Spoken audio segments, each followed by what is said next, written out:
Hello, welcome to this Buchla Easel preset deep dive. Today we're going to have a look at this preset, Buzzer Melody, pull it to bits, see how the sound is made, and see if we can see any insights into the synth. This is the sound.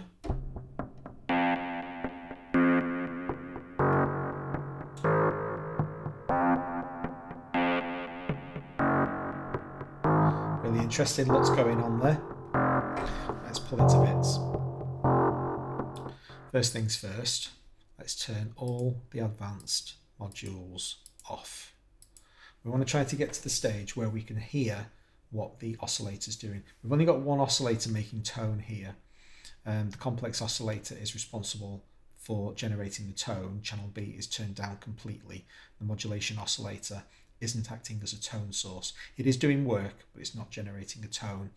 We want to try and hear what that oscillator sounds like. And in order to do that just for now, I'm going to put it in constant tone mode. And that's what it sounds like. So we've got a relatively straightforward tone, but it's wobbling. It's wobbling because the modulation oscillator is applying frequency modulation to the complex oscillator. Turn this down. Now we've got a genuinely static tone. So we can hear that frequency modulation. If we pull this control down, it'll strobe through frequencies and eventually get to the stage where we can hear frequency being modulated up and down. There we go. Nice and fast. And while we're looking at the modulation oscillator, let's just have a quick look at the envelope generator. It's plugged in here into the frequency control voltage. This is actually the only effect that the envelope generator is having in this sound, in this preset. And what it's doing is basically applying an extra little bit of frequency modulation whenever a key is pressed. Let's hear that.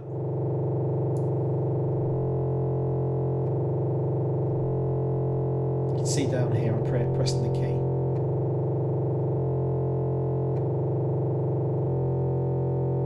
So this is the thing with FM, when you get fast enough and you're into like genuine sound effect territory rather than an identifiable pitch modulation, you move out of the realm of vibrato and it's now a new effect in its own right.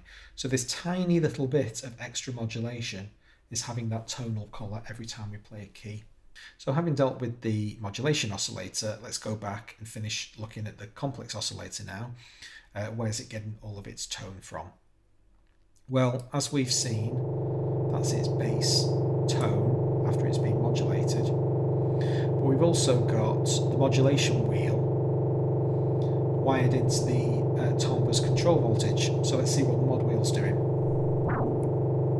That's all the way down.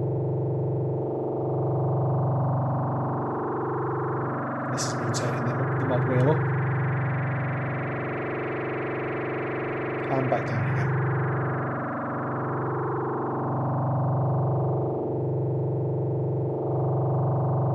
And while we're dealing with the oscillator's timbre, this is a perfect opportunity to bring the left-hand module back in because it's having some timbre control as well.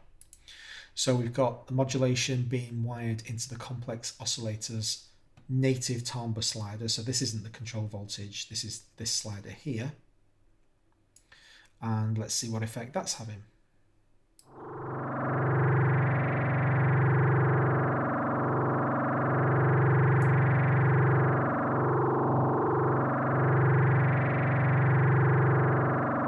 And now with the modulation wheel as well.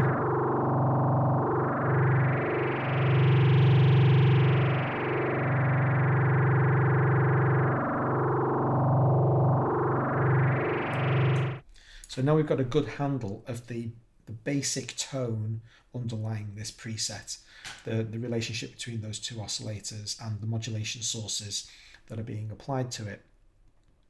So now that we've got there, we can start bringing some of the time-based stuff in and figure out what's going on with these various sequences. throw the sound away, get back to our basic thing. Just going to turn the delay back off again for a moment. We'll deal with that later. The gravity module is on, but it's not doing anything, so we don't need to worry about that. And we've already seen the left-hand module. I'm just going to disable that again so that we don't have that tonal colouring kind of polluting our ears while we're looking at other bits. So having done that, we've just got the right-hand module left to look at. Let's see what the sound sounds like just played from the keyboard.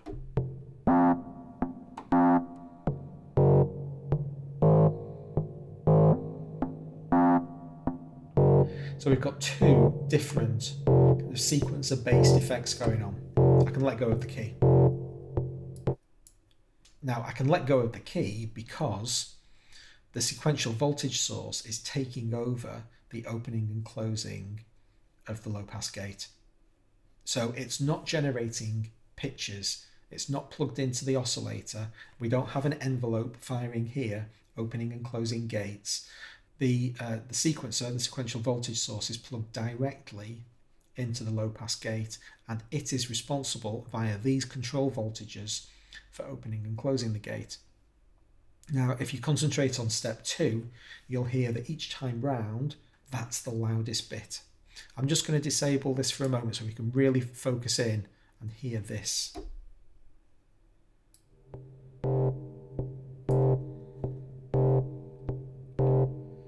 One, two, three, four, five. 1, 2, 3, 4, 5. 1, 2, 3, 4, 5. So it's a 5-step sequencer. And this step is the loudest. The more these knobs are turned up,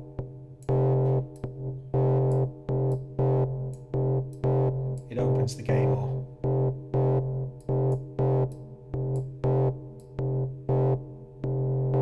And in fact, we can get some really interesting sequencer effects by messing around with these different sliders.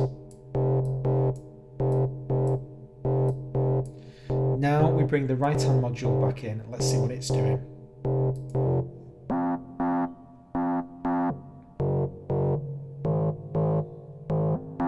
So it's applying a new control modulation, a new control voltage modulation over the top of the sequencer. Neither of these modules are, strictly speaking, playing a sequence in terms of playing notes on the keyboard. It's not really doing that. If I take the sequencer back out of the situation and bring our constant tone back in, and now I get the right-hand module going,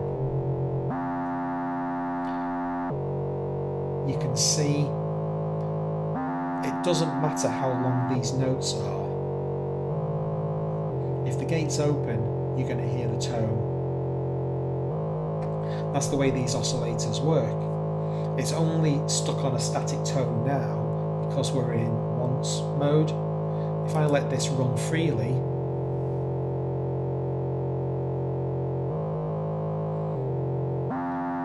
it's going to play all of those notes, and the moment it sends that fired signal into the complex oscillator is going to stick at that frequency until it receives a new instruction.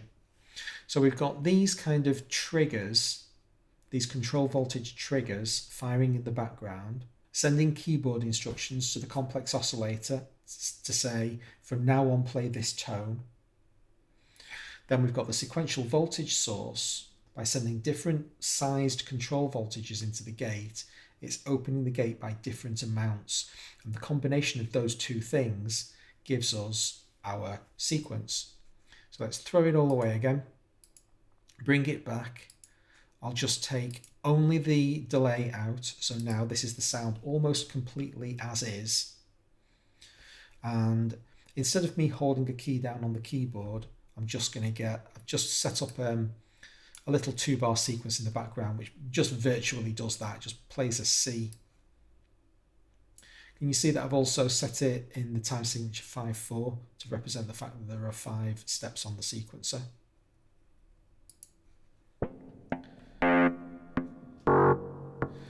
So that's now going to chug along in the background, basically in time.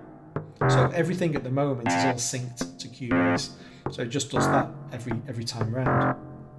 And now I can start messing with these sequencer control voltages to change how that sequence sounds.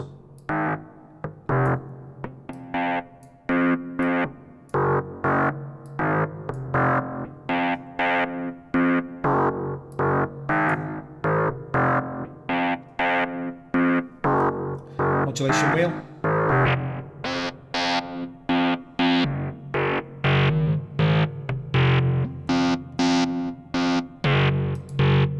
This is still going.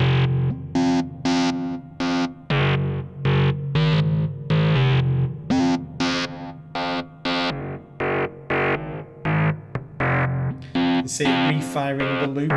Just turn this down for a moment. I remember when I was dealing with the left hand, I didn't mention that this was in loop mode.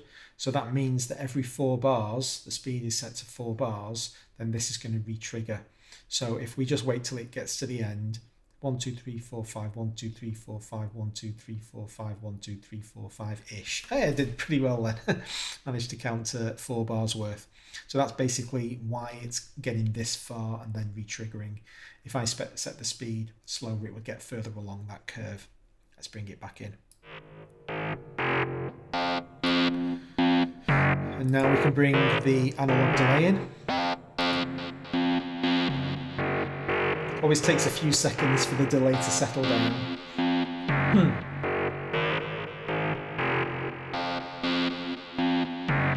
So each repeat of the delay is slightly pitch altered, because we've got some depth on the LFO. You can hear it now. But at subtle levels it's much nicer than that.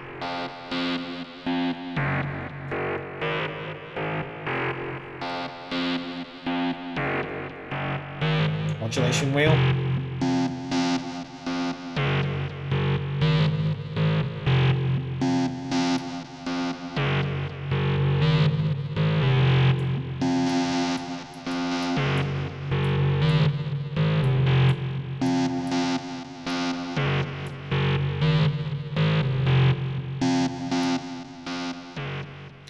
Quick note about the keyboard section. We've got an ascending arpeggio here, but it's not actually having any effect. I think this is another holdover from design. It's not doing anything, because when you've got the right hand playing these short notes, this is overriding any effect that any arpeggiated notes could have. You have to hold multiple notes down together to have the arpeggiator do anything. So with this sequence playing in the background, that's just never going to happen. Preset number 1, deep dived. Hope you enjoyed the video. If you did, please consider subscribing, hit notifications. You'll be sure not to miss the next episode. Hope to see you then. Thanks a lot.